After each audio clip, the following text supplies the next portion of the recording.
আজকে ফুপুরা আর আমরা মিলে খিচুড়ি ঘরের খিচুড়ি খেতে গিয়েছিলাম। আসসালামু আলাইকুম, তোমাদের সবাইকে আমার এই ছোট্ট চ্যানেলে স্বাগতম। ফুপুরা ঢাকা থেকে এসেছিল আমাদের বাসায়। ফুপু বলল চল কোথাও একটা ঘুরে আসি।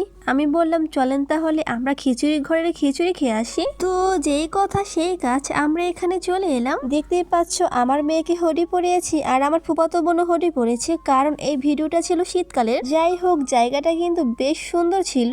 এই জায়গাটা রাতের সময় বেশি সুন্দর লাগে, দিনের বেলায় অত একটা ভালো লাগে না। দেখতেই পাচ্ছ জায়গাটা কত সুন্দর করে লাইটিং করেছে। জায়গাটা বেশ কিছুক্ষণ ঘোরার পরে এখন দেখি এখানকার খিচুড়ি খেতে কেমন। তো আমরা বসে গেলাম খিচুড়ি খাওয়ার জন্য। আসলে আমরা এখানে খিচুড়ি বসে খাবো না, সেটা বাসায় পার্সেল করে নিয়ে যাব। এখানে মূলত চিকেন আর বিফ খিচুড়ি পাওয়া যায়। আমরা বিফ খিচুড়ি নিয়ে নিলাম, দেখতেই পাচ্ছ। এখন আমরা বাসায় চলে যাব।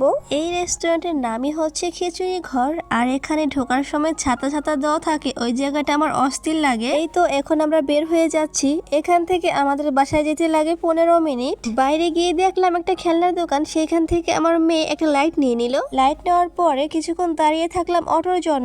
অবশেষে অটো চলে আসলো। দেখতেই পাচ্ছ এই লাইটটাই আমার মেয়ে খেলনার দোকান থেকে নিয়েছিল। এটা আবার রাস্তার মাঝখানে ফেলেও দিয়েছিল।